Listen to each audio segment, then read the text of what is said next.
Boa tarde a todos. Aqui nós estamos com a nossa aula, é a primeira aula da República Moderna, a aula em que nós vamos tratar da antropologia, ou seja, da visão do ser humano, que a República Moderna apresenta, ou no qual ela está fundada. E o subtítulo da aula, vai ser Pessoa, Liberdade, Igualdade. Tá? E vamos ali direto na página 1, onde a gente compara, então, a visão do ser humano da República Clássica com a República Moderna. Lembrando, sempre lembrando que toda visão de filosofia prática tá fundada numa visão de ser humano, está fundada numa antropologia. Então, se alguém apresenta uma teoria econômica, uma teoria política, uma teoria moral, uma teoria jurídica, uma teoria do direito, ele tem uma visão do ser humano pressuposta. A exigência legítima de todo leitor, de todo ouvinte, é pedir que o autor de uma obra de filosofia prática explicite a sua antropologia, que é o que nós estamos fazendo aqui. Tá? Nós estamos colocando as cartas na mesa. Qual é a visão de ser humano que subjaz a República Moderna? Tá? E aqui nós vamos colocar o ser humano como pessoa. Então, ali na República Clássica, o ser humano é visto como um cidadão, ou seja, um titular de direitos e deveres políticos. É o animal político, ele não transcende a polis. Por isso que o ser humano, a categoria do humano é coextensiva à categoria do cidadão. Só o cidadão é plenamente humano. Por isso que mulheres, crianças, escravos, estrangeiros estão excluídos da visão, digamos assim, da concepção de humano da República Clássica. Tá? A República Moderna, não, a nossa visão do ser humano é o ser humano como pessoa, titular, portador de direitos e deveres humanos. Então, para nós, na República Moderna, todo ser humano que habita o território da República, ele é titular de direitos e deveres, ele conta como humano, ele é reconhecido como pessoa, tá bem? E aqui a gente dá uma prova documental do que estamos falando, que é a Declaração Universal dos Direitos Humanos, no seu artigo 1º, que diz o seguinte, que essa antropologia, tá? Então, a República Moderna, talvez ela tenha uma carta de fundação, que é a Declaração Universal dos Direitos Humanos, de 10 de dezembro de 1948. Essa carta traz, no seu artigo 1º, o seguinte texto. Todos os seres humanos nascem livres e iguais em dignidade e direitos.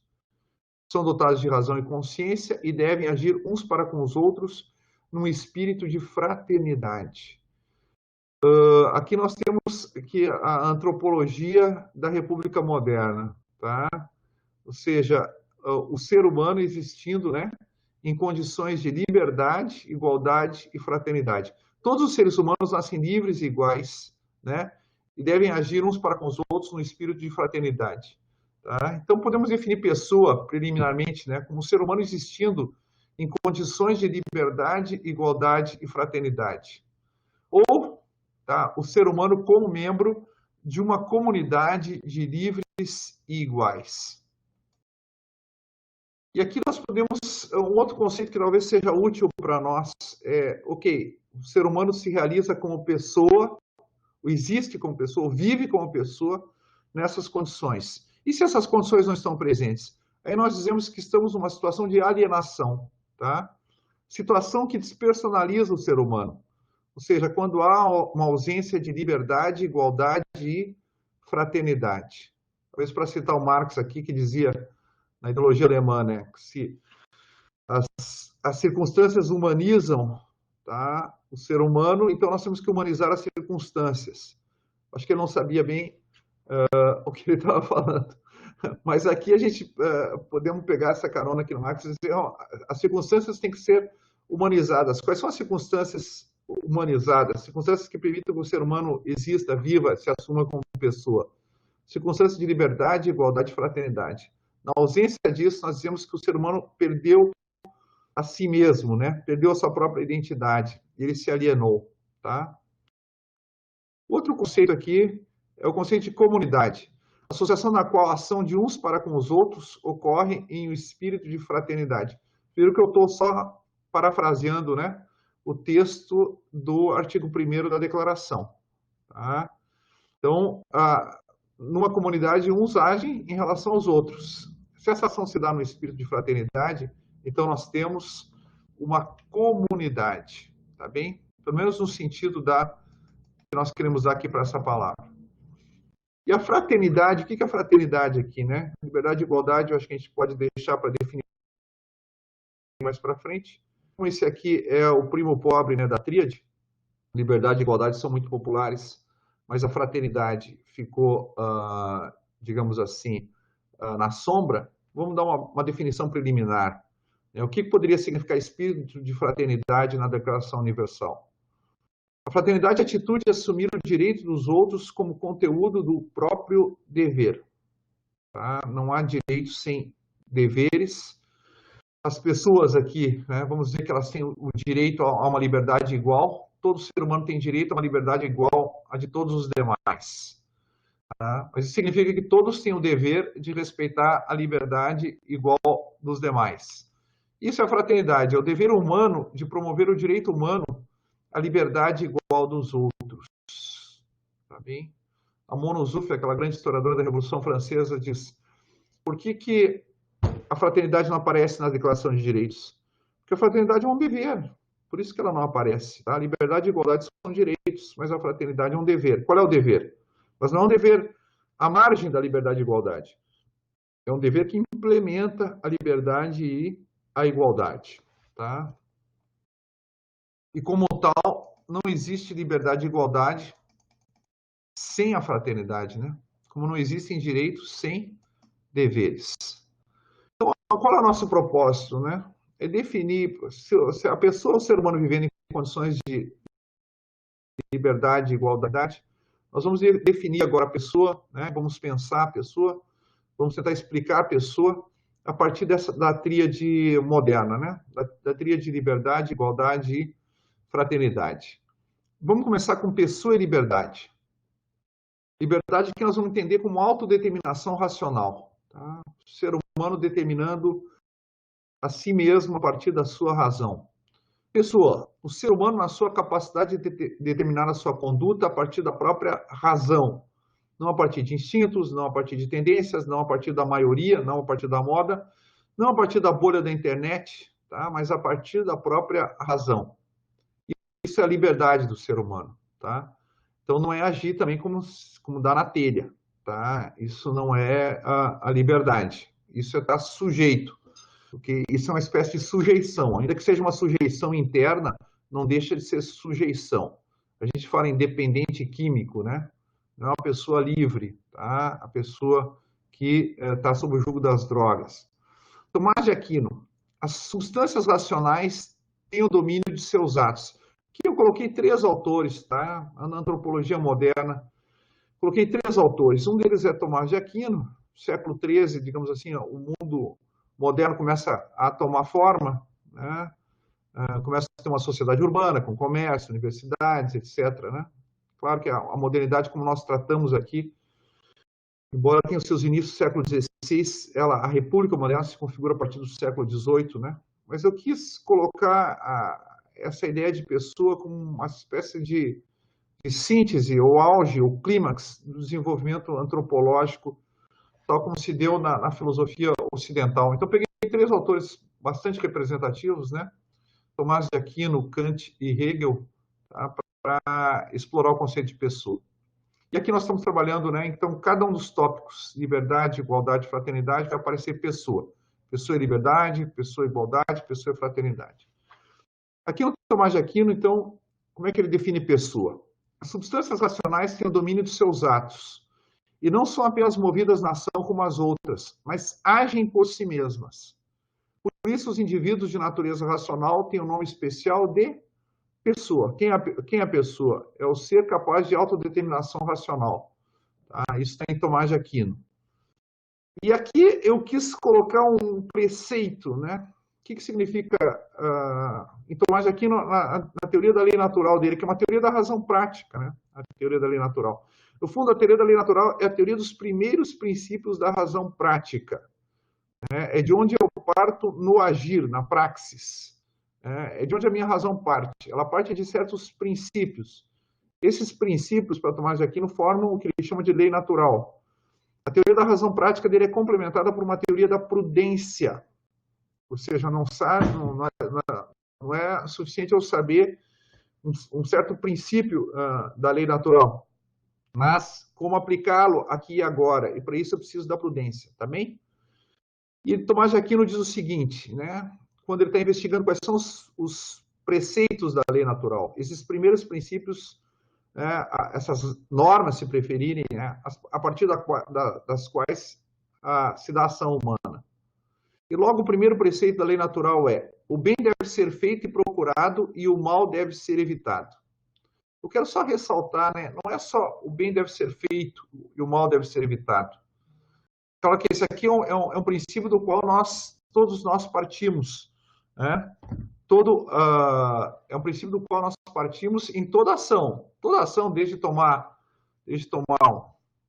um suco de limão vencido aqui, né? Até dar essa aula para vocês, eu viso um bem, tá? Então esse é o primeiro princípio, né? Mesmo aquele que busca o mal, ele o faz sempre sob a aparência de bem. Mas é interessante, Tomás de Aquino, então, diz assim, não é só o bem deve ser feito e o mal deve ser evitado, mas o bem deve ser feito e procurado. O bem deve ser investigado. Tá? Aquilo que se apresenta a mim como sendo o meu bem, será que é o meu bem? Comer um bolão de chocolate, tá? Se eu quero emagrecer, será que é um bem para mim? Se apresenta como um bem, ele excita o meu apetite. Mas isso é suficiente, tá? Para que se materialize, que seja realmente um bem para mim ou não. Então, a minha razão entra na determinação do bem. Nem tudo que se apresenta como bem aos meus sentidos, ou no meu grupo, ou no meu meio social, é realmente o bem para mim. Por isso que o primeiro preceito da razão é: investigue o bem, busque o bem, procure o bem, delibere, tá? E aí você age. Isso é autodeterminação racional, né? Isso é ser pessoa, tá? Todas as coisas que devem ser feitas e evitadas pertencem aos preceitos da lei da natureza, diz Tomás de Aquino, né?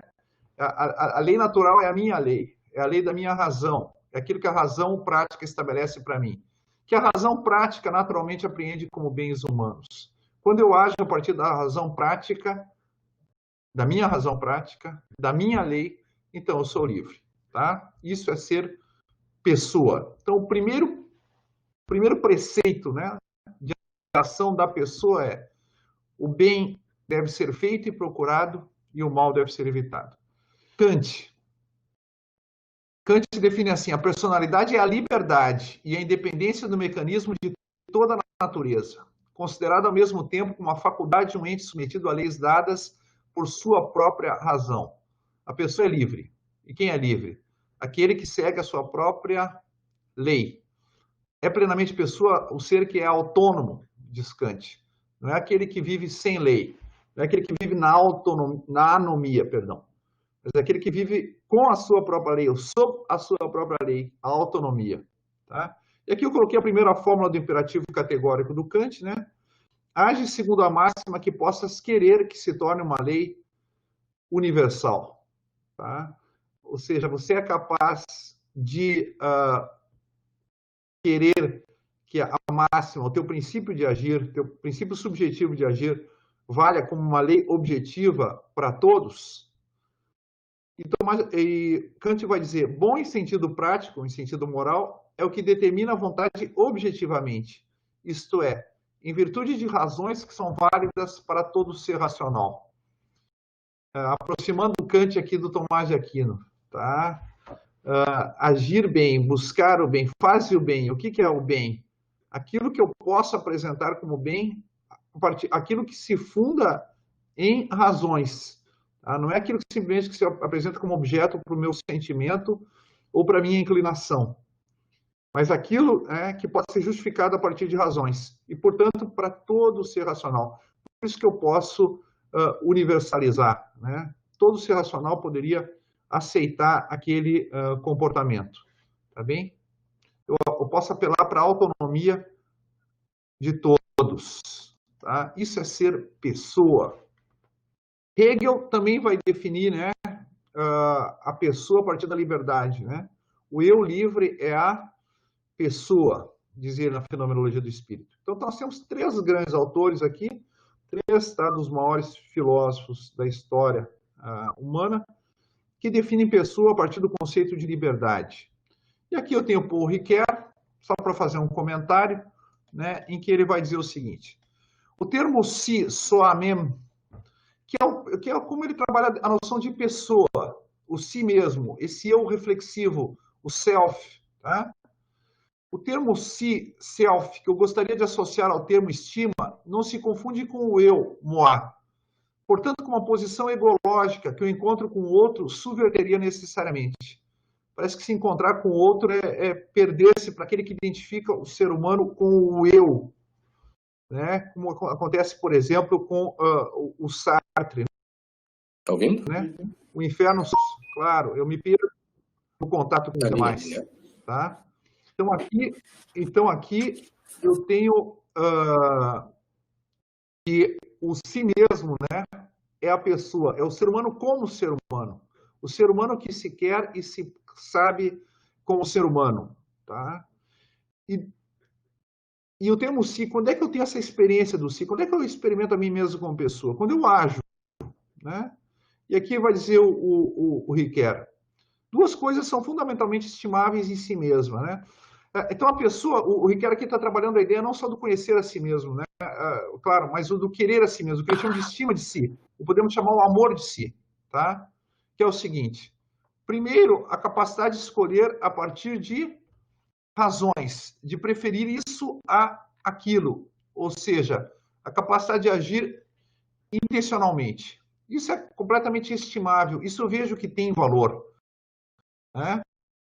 Quando eu posso escolher isso ou aquilo, quando eu dou valor às coisas. Tá? O valorizar as coisas mostra-se ele mesmo, esse próprio fenômeno, como algo com valor. Né? Em seguida, ou seja, eu sou alguém que valoriza. Alguém que valoriza não teria valor em si mesmo, eu me aprendo como tendo valor, porque eu sou capaz de dar valor às coisas. Em seguida, a capacidade de introduzir mudança no curso das coisas, de começar alguma coisa no mundo. Em poucas palavras, a capacidade de iniciativa.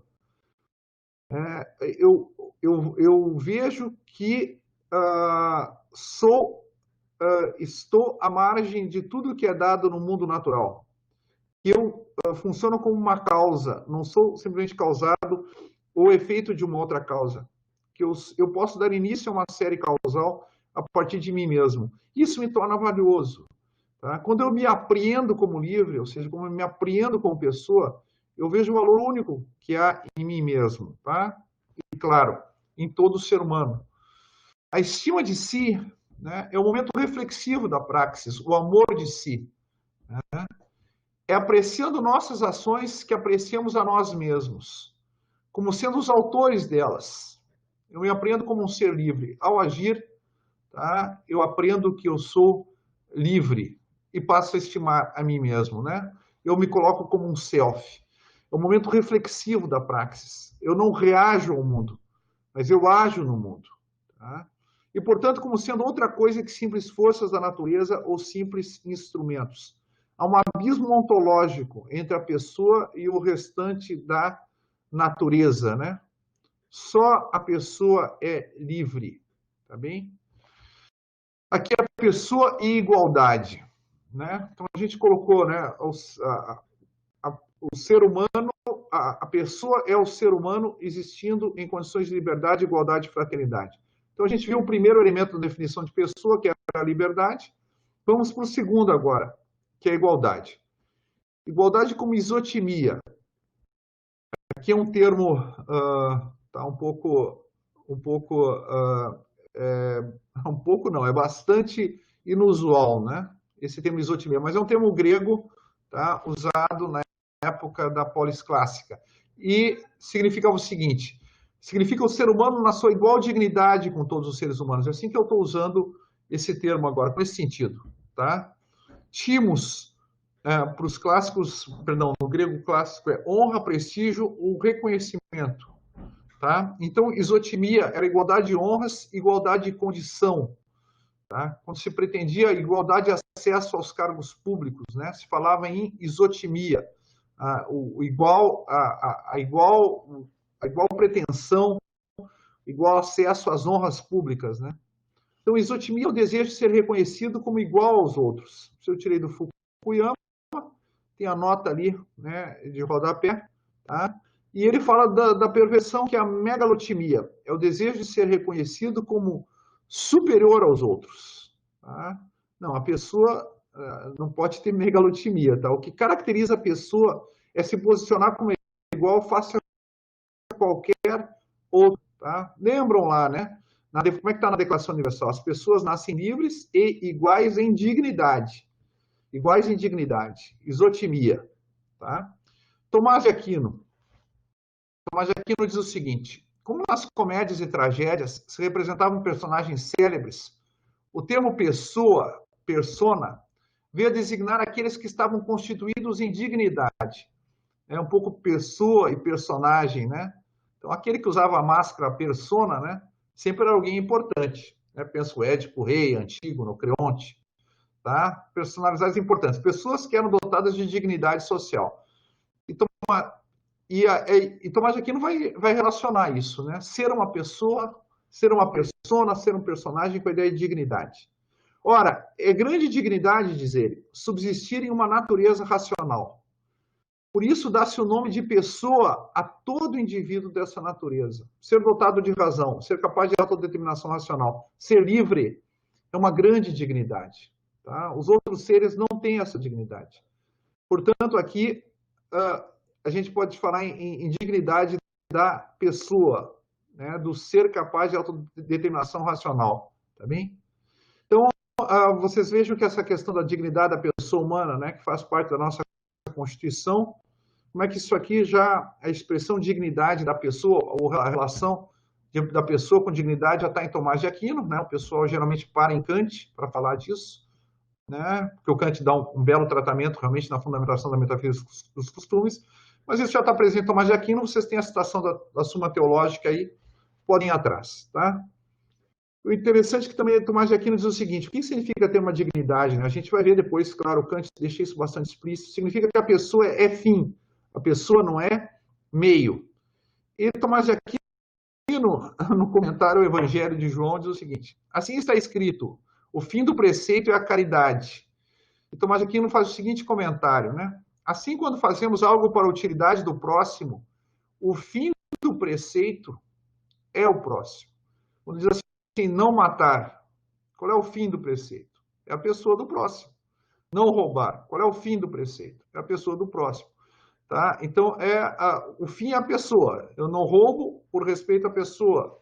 Eu não mato por respeito à pessoa. A pessoa é fim, não é meio. É exatamente o que vai dizer o Kant agora na sequência. Tá bem? Essa citação aqui eu achei no John Finnes. O John Finnes não queria deixar, né, o Kant, não queria deixar Tomás de Aquino fora dessa belíssima expressão, né, que é tratar os outros como fins e não como meios. E ele foi cavar essa citação lá no comentário ao Evangelho de São João, no capítulo 4. Tá bem? Mas fica para vocês aí também, então, tá? Que Tomás de Aquino já falava que a pessoa é fim. Kant, né? Jamais trate a si mesmo e a todos os outros simplesmente como meio, mas sempre simultaneamente como fim em si mesmo. Né? Essa é a segunda formulação do imperativo categórico. Os seres racionais denominam-se pessoas, diz o Kant, porque a sua natureza já os assinala como fins em si mesmos. Ele segue, né, em outra citação. O ser humano tem a pretensão de ser um fim em si mesmo e de ser reconhecido como tal pelos demais. Nisso está o fundamento da absoluta igualdade entre os seres humanos. Todos os seres humanos têm dignidade. Todos eles são fins. Nenhum ser humano é meio, somente meio para o outro. Tá? O ser humano considerado como pessoa, isso é, como ser prático moral, está acima de todo preço. Né? Coisas têm preço. O ser humano tem Isso é, ele possui uma dignidade. Preços são valores relativos, né? Mas a dignidade é um valor absoluto, podendo medir-se com qualquer outro ser humano e valorar-se em pé de igualdade. Tá bem? Então, temos a segunda característica da pessoa. A igualdade dela com todas as pessoas, porque ela tem uma igual dignidade. Não é igualdade na estatura, tá? Não é igualdade na inteligência, tá? Não é igualdade na força física, na saúde, não é igualdade na dignidade. Tá? Igualdade na condição de pessoa, igualdade como fim. Tá? As pessoas são fins em si mesmas, diz o Kant. Tá? E nisso todos são iguais. Hegel. Os orientais sabiam que um único ser humano era livre. Era o déspota, né? O autocrata. No mundo grego e romano, sabia-se que alguns seres humanos eram livres. Era a minoria dos cidadãos. Tá? Nós sabemos que todos os seres humanos, o ser humano como ser humano, são livres. No mundo oriental, um só era livre. No mundo greco-romano, alguns eram livres. Tá? No mundo moderno, nós sabemos que todos são livres. O ser humano como ser humano, ou seja, a pessoa, né? Todo ser humano é pessoa. Todos têm igual liberdade. E, portanto, são fins. Tá? Pessoa e fraternidade. Fraternidade como comunhão, né? Criar comunidade. O eu que é capaz de dizer nós. Tá? E aqui eu peguei a definição de comunhão, tá? A fraternidade como comunhão. É a ação de fazer alguma coisa em comum ou o efeito dessa ação. Né? Comum em alguns valores com essas pessoas. Né? Então, bom, é uma comunhão no sentido processual, no sentido dinâmico. Tá? Mas eu tenho comunhão de bens, no sentido de algo que se tornou um estado de coisas no mundo, tá? A partir do meu vínculo com a outra pessoa. A comunhão é identificação, é identificar-se com o outro, com participação. É um nome feio, mas existe, né? É um pouco, para tentar sentido forte, é participar na humanidade do outro, tá bem? Participar com, ter em comum, né? Unir-se ao outro, ligar-se ao outro. Tá? Então, a fraternidade originária, assim como a liberdade originária, a liberdade da pessoa, a autodeterminação, a igualdade originária, igual dignidade, a igualdade da pessoa, né? A fraternidade originária é o ser humano saber que ele partilha, tá, a sua humanidade com os demais. Ele é uma pessoa numa comunidade de pessoas, que ele só é pessoa compartilhando a sua própria humanidade. Ele só é pessoa na sua relação de comunhão com o outro. Se ele não tem essa relação de comunhão com o outro, ele se alienou da sua própria identidade humana. Ele se perdeu. Tá? Tomás de Aquino, né? O termo pessoa significa relação. Tá? Então vimos, né? Pessoa, liberdade, pessoa, igualdade como fim, como dignidade, né? E pessoa como relação, como comunhão com o outro. Alguns preceitos da lei natural, diz Tomás de Aquino, são certíssimos e de tal modo manifestos que não necessitam promulgação, como o preceito do amor ao próximo, que são como fins os outros preceitos. Acerca desses preceitos, tá, como o preceito do amor ao próximo, não cabe erro no juízo da razão. Vejam, né? O amor ao próximo não é que é uma lei... não é que seja exclusivamente uma lei de tipo religioso, uma lei de direito, que vai dizer de lei divina, tá? Uma lei positivada pela divindade. Não é isso. Tá? É uma lei, não é só isso. Ela tem um status racional. Qualquer ser humano, independente de se teve acesso a uma revelação divina ou não, como Tomás de Aquino pretende ter acesso, pela sua razão, sabe que ele deve amar o seu próximo. Ou seja, nos nossos termos aqui, sabe que ele deve ser fraterno. E isso é tão óbvio, dizer, que não cabe erro no juízo da razão. Isso é um princípio per se nota, tá? Como diria na Declaração de Independência dos Estados Unidos, é uma consideramos como verdades evidentes por si mesmas, né? Todos os seres humanos foram criados iguais, né? Dotados de alguns direitos, okay? Verdades evidentes por si mesmas. Bom, José, isso é que eu devo ser fraterno com relação a todo ser humano, na terminologia do Tomás de Aquino, amar ao próximo. Isso é algo que minha razão me apresenta de modo imediato, tá? Que eu não devo matar, não devo roubar. Isso são derivações desse primeiro princípio. Tá? O que é que dá unidade aos princípios morais básicos que estabelecem deveres em relação aos outros? A ideia é que eu devo ser fraterno com relação a eles, ou seja, eu devo assumir como conteúdo do meu dever os seus direitos, né? Não matar, eu assumo como conteúdo do meu dever o direito à vida do outro. Não roubar, assumo como conteúdo do meu dever o direito à propriedade do outro, tá? Ou seja, sem fraternidade não há direitos aqui, né? A terceira formulação do imperativo categórico, a mais complicadinha, a gente vai voltar rapidamente nisso, tá? Que é o seguinte: age segundo a máxima de um membro universalmente legislador de um reino dos fins meramente possível. Não é à toa, né, que os comentaristas, Peggy Sandel, por exemplo, não trabalham essa terceira formulação, que é a mais complicada, ou talvez a mais obscura, mas é a mais bonita, é a mais interessante, tá? E alguns comentaristas, como Alan Wood, dizem essa aqui é a melhor formulação do imperativo categórico. Lembrando, né, o que é o imperativo categórico? É a fórmula que o Kant dá, ou, na verdade são três fórmulas que o Kant dá para testar se as minhas máximas, ou seja, se os princípios subjetivos do meu agir, tá, podem valer como lei universal ou não, se eles são morais ou não. Tá? Eu cumpro as minhas promessas sempre que isso me é conveniente. Essa é a minha máxima. Quando diz assim, ó, fulano mas outro é um cara que não vai cumprir a sua palavra. Tá? Quando dizem isso, é porque sabem que a máxima do meu agir, imputam a mim que a máxima do meu agir é cumpre a promessa somente se for conveniente.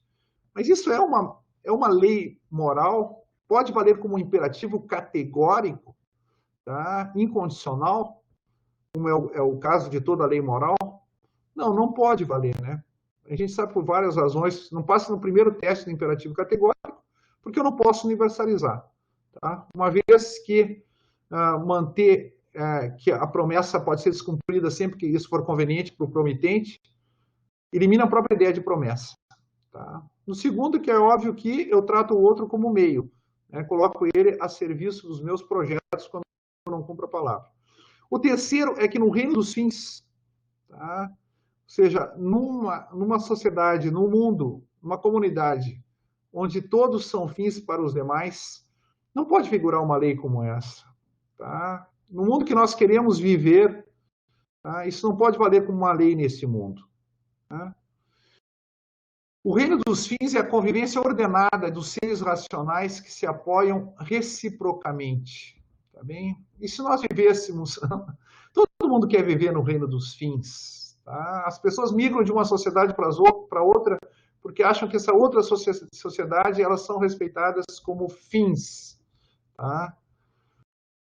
Se aproxima mais do reino dos fins. O reino dos fins é o ideal de sociedade que todos nós temos. Pois bem, você tem que agir como se a máxima da atuação devesse valer como lei desse reino dos fins.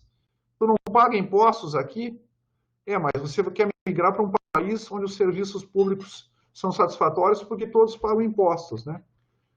Então você está agindo de um modo imoral. Tá? Isso que vai dizer Kant. Tá? A máxima da atuação não pode se tornar uma lei moral. Age com intenção de fazer... Uma outra formulação, né, de um comentarista age com a intenção de fazer surgir um mundo de seres racionais que estariam em ligação sistemática uns com os outros sob leis comuns. Haja como se surgir esse mundo, tá, dependesse, como o surgimento, né, a emergência desse mundo dependesse da tua ação.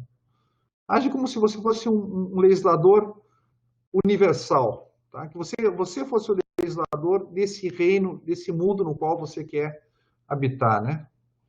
E aqui, é claro que vai haver uma igualdade de deveres nesse reino dos fins, né? E Tomás de Aquino, perdão, Kant diz o seguinte: é a igualdade de deveres que tem de se considerar como estando na base do amor ao próximo em geral.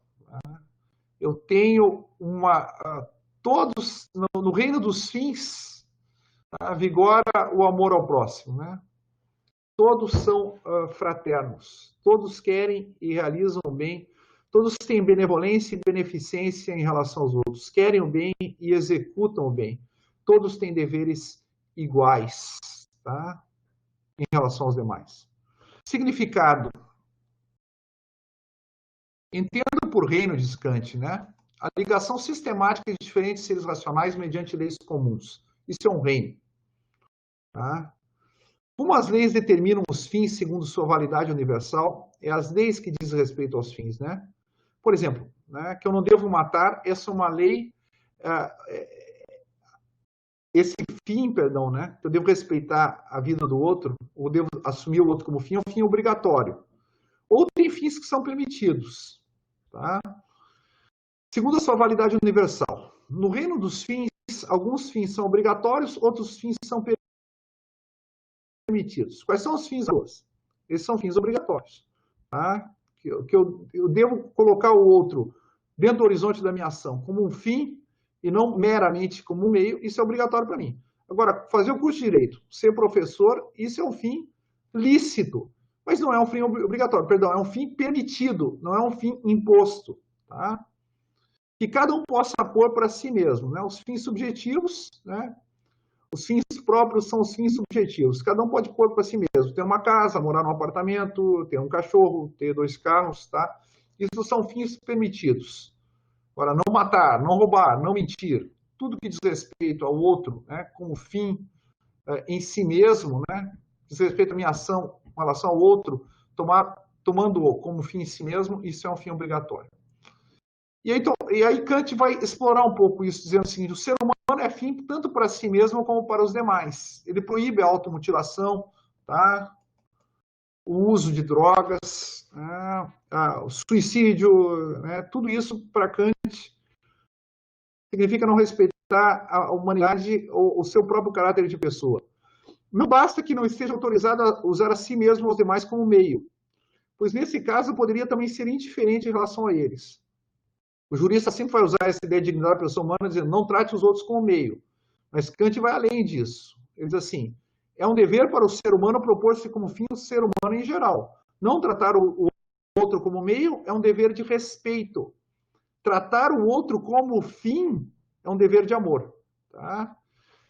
Ou seja, significa tomar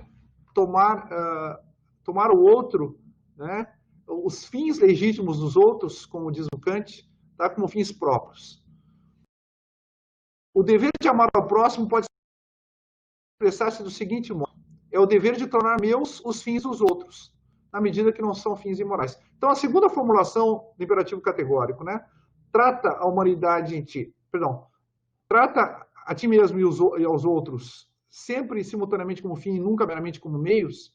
Tá? Kant vai dizer, olha, aqui dentro está a ideia de respeitar o próximo, não tratá-lo como meio, e a ideia de amar o próximo, que é tornar meus os fins dos demais. Tá? A máxima da benevolência, diz Kant, o amor prático para com todos os seres humanos é um dever de todos os seres humanos para com os demais. Tá? É o dever que vai imperar no reino dos fins. No reino dos fins, ninguém vai tratar o outro como meio, mas não vai ser indiferente ao outro. Tá? O outro caiu na calçada, uma coisa é chegar lá e tirar os órgãos dele e utilizar, isso é tratado como meio. Tá? Mas deixá-lo caído na calçada é não tratá-lo como fim. Tá? Ou seja, eu não assumir ele, tem uma dimensão. A segunda formulação tem uma dimensão positiva, não meramente negativa. Exija que eu faça alguma coisa. Tá? Se o fim legítimo dele é ser atendido, tá? Então eu tenho que tornar meu, né, ser hospitalizado, né, receber auxílio. Então eu tenho que tornar meu esse fim que é dessa pessoa. Né? Isso é o que o Kant chama de amor prático em relação aos seres humanos. Tal dever existe de acordo com a lei ética da perfeição. Qual é a lei ética da perfeição? Na formulação que o Kant dá, ama teu próximo como a ti mesmo. Tá? Ou seja, né? O reino dos fins é um reino em que vai vigorar a lei da fraternidade. Hegel, né? Em que as pessoas vão assumir como conteúdo do seu dever o direito dos demais.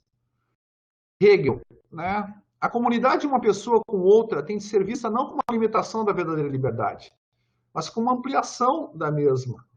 Eu estar junto com vocês agora aqui não é um limite à minha liberdade, tá? Mas é uma ampliação dela, né? Eu pude fazer algo no mundo, né?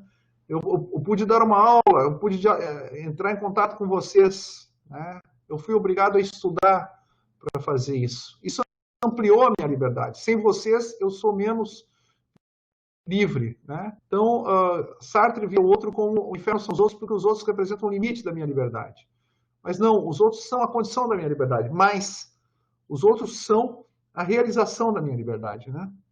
A mais elevada liberdade, diz o Hegel, é a mais elevada comunidade. Quando vocês são livres para estudar e livres para estar aqui comigo, né? Livres para lerem o texto, okay? Isso aumenta a minha liberdade e não diminui, tá? E a comunidade com vocês levou a minha liberdade à plenitude, que é uma liberdade tacanha, uma liberdade frágil, né? E no limite inexistente, se ela não se dá nessa comunhão com os demais, né? O Hegel, outra expressão bonita dele, né? O eu que é nós, o nós que é eu. Um eu que consegue se elevar ao nós, né? A comunhão com o outro. Mas um nós que respeita a subjetividade de cada um, né? O nós que é eu. Hegel dá uma definição de relação aqui, né? A relação é a unidade da referência a si e da referência ao outro. O nós é um termo relacional, né? Um termo que relaciona eu e o outro. No nós há uma unidade, né? Eu não posso referir-me a mim mesmo sem referir ao outro. Estou em relação. Lembra a frase do Kant? A pessoa é relação. Cada extremo, que o Hegel fala na relação de reconhecimento, tá? Cada extremo é cada ser humano, né? Cada extremo, cada polo da relação, né? Pensa numa relação diádica, duas pessoas. É para o outro o meio termo, mediante o qual é consigo mesmo mediatizado e concluído. Eu sei que o Matzen gosta de uma expressão, né, que ele tirou da Magna Moralia do Aristóteles, né? O outro é o espelho. Tá? Sem a mediação do outro, eu não recupero e não apreendo a minha própria identidade. A pessoa é relação. Tá? O outro é, para mim, um meio termo, uma condição, uma mediação de mim mesmo. Tá? Mediante o qual, né, consigo mesmo mediatizado e concluído. É concluído, né? A pessoa é incompleta, né? A pessoa é incompleta se ela não se coloca, tá? A pessoa é incompleta se ela não se dá, não se apresenta nessa relação, se ela não está presente na relação, tá bem?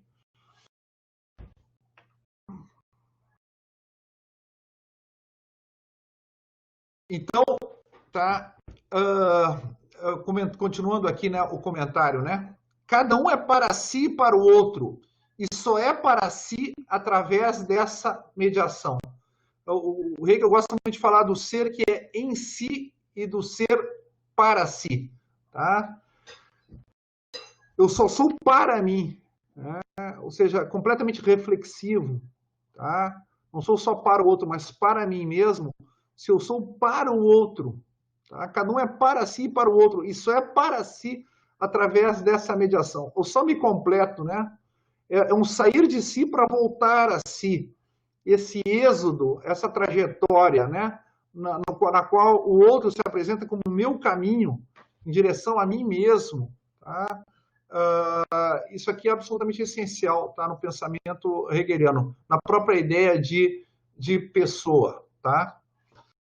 Eles se reconhecem como reconhecendo-se reciprocamente. Na relação, cada um se reconhece como pessoa apenas no reconhecimento que o outro te dá como pessoa, né? Aí vem a ideia do espelho, né? Da Magna Moralia, do Aristóteles, tá? Eu só posso aprender a mim, só posso reconhecer a mim mesmo no outro, tá? a mim mesmo pelo reconhecimento do outro. É quando o outro me afirma que eu sou pessoa, que o Hegel vai dizer, eu chego à certeza de, eu posso chegar à certeza de mim mesmo, né? O que chama de certeza de si. Eu estou certo de que eu sou uma pessoa, né? Quando o outro me reconhece como uma pessoa. Então, eu me reconheço como pessoa quando o outro me reconhece como pessoa, tá? Então, o ser humano ele se apreende como pessoa somente no interior da relação da fraternidade. Então, o Riquet vai fazer uma síntese aqui, ele vai dizer assim, ele chama isso de solicitude, tá? O que nós estamos chamando de fraternidade aqui. A solicitude não se acrescenta de fora a estima de si, mas explicita a dimensão dialogística naquela. A estima de si e solicitude pelo outro, fraternidade, não podem ser vividas e pensadas uma sem a outra. Tá? Então é interessante, né? A afirmação de si e a afirmação do outro não são desvinculadas. Lembra a ideia de relação do Hegel, né? A unidade da referência a si, a afirmação de si, e a unidade da referência ao outro, a afirmação do outro. O reconhecimento de si e o reconhecimento do outro. Né? Dizer si não é dizer eu, lembram, né? O eu é o humano ainda não elevado à condição de pessoa. Tá? É o eu imediato, é o eu não reflexivo. Si implica o outro de si, a fim de que possa dizer que alguém que ele estima ama a si mesmo como um outro. Ama a ti mesmo, ama o teu próximo como a ti mesmo. Então eu tenho que amar a mim mesmo. Amar a si mesmo é uma autorrelação, podemos dizer, né? É reflexivo, né? É como se eu assumisse a mim mesmo como um outro. E se eu posso amar a mim mesmo, então eu posso amar qualquer outro. Tá? A dizer a verdade, diz o Riquet, é somente por abstração que se pode falar da estima de si sem pô-la em paralelo com uma demanda de reciprocidade ou fraternidade, né? É somente por abstração que eu posso sair da relação com o outro, que eu posso fazer uma referência a mim sem que ela seja unida a uma referência ao outro, né? Em paralelo com uma demanda de reciprocidade, ou seja, uma demanda de fraternidade, né? Não há um si, há um eu fora da relação da fraternidade, mas não há um si, não há um self, não há pessoa fora da relação da fraternidade. Assim, o outro é assim, aquele que pode dizer eu como eu, igualdade. E como eu ser considerado, um reconhecimento recíproco, fraternidade, um agente, tá? Autor e responsável pelos seus atos. Tá? É claro, ele se apreende como eu, e nesse ato de se apreender como eu, ele é um si. E aqui, então, a gente tem a igualdade, a liberdade e a fraternidade. Tá? E aqui, opa, passou um pouco. Vemos aqui no texto que está do lado, as formas do imperativo da fraternidade. A fraternidade se apresenta a nós, podemos formular como um imperativo, né? Seja fraterno. Há 4 modos de formular esse imperativo da fraternidade. Coisa que a gente não pode fazer com a liberdade e igualdade, né? Porque a liberdade e a igualdade são direitos, não são deveres, né? Mas a fraternidade é um dever. Então, podemos formulá-la, né, proposicionalmente. Podemos dar uma roupagem linguística, podemos formulá-la no modo de um imperativo categórico, né? Não de imperativo condicional. Se você quiser ser fraterno. A ideia é que, para permanecer dentro da comunidade das pessoas, você deve ser fraterno. Tá? A fraternidade é um dever. Quais são as fórmulas do imperativo da fraternidade? O primeiro, a fórmula da ação fraterna, que é a fórmula da regra de ouro. Faz aos outros o que gostarias que fizessem a ti. Esse o faz está gravado aqui porque é uma fórmula da ação fraterna. A Declaração dos Direitos e dos Deveres do Homem e do Cidadão, tá? Que é a Constituição Girondina de 1795, eles têm uma declaração de deveres. O artigo 2º diz: todos os deveres do ser humano e do cidadão derivam dos 2 princípios seguintes, gravados pela natureza em seus corações. Não façais a outrem o que não quiserdes que se faça a vós. Fazei constantemente aos outros o bem que desejais receber. Tem uma formulação negativa, não façais a outrem, né? E uma formulação positiva da chamada regra de ouro, né? Fazei constantemente aos outros o bem que desejais receber. Olha que interessante, né? Todos os deveres do ser humano e do cidadão, tá? São os deveres do cidadão, mas são os deveres do ser humano. Todos os deveres do ser humano derivam da regra de ouro, tá bem? Segundo a Constituição Girondina. Então, é uma regra típica da República Moderna, tá? Essa assunção da fraternidade. Eles colocam a fraternidade nessa formulação dentro da Declaração dos Deveres. Por isso que a fraternidade não aparece na Declaração dos Direitos. E não apareceu aqui com o termo fraternidade, né? Apareceu na formulação com uma regra dirigida à ação do ser humano, tá? Que impõe uma ação fraterna. Também tem a fórmula da relação de fraternidade, né? Que é a fórmula ama teu próximo como a ti mesmo. Aquele que as tuas ações podem impactar. Esse é o teu próximo, aquele de quem você se aproxima. Tá? E isso, no mundo globalizado, pode ser, na questão ecológica, qualquer ser humano. Tá? Se eu vou poluir, fazer uma queimada aqui, eu vou afetar toda a humanidade. Então, toda a humanidade é meu próximo. Eu entrei em relação com eles pela minha ação. Então, ama o teu próximo como a ti mesmo. É a forma da relação da fraternidade, né? Depois, a forma do sujeito da fraternidade.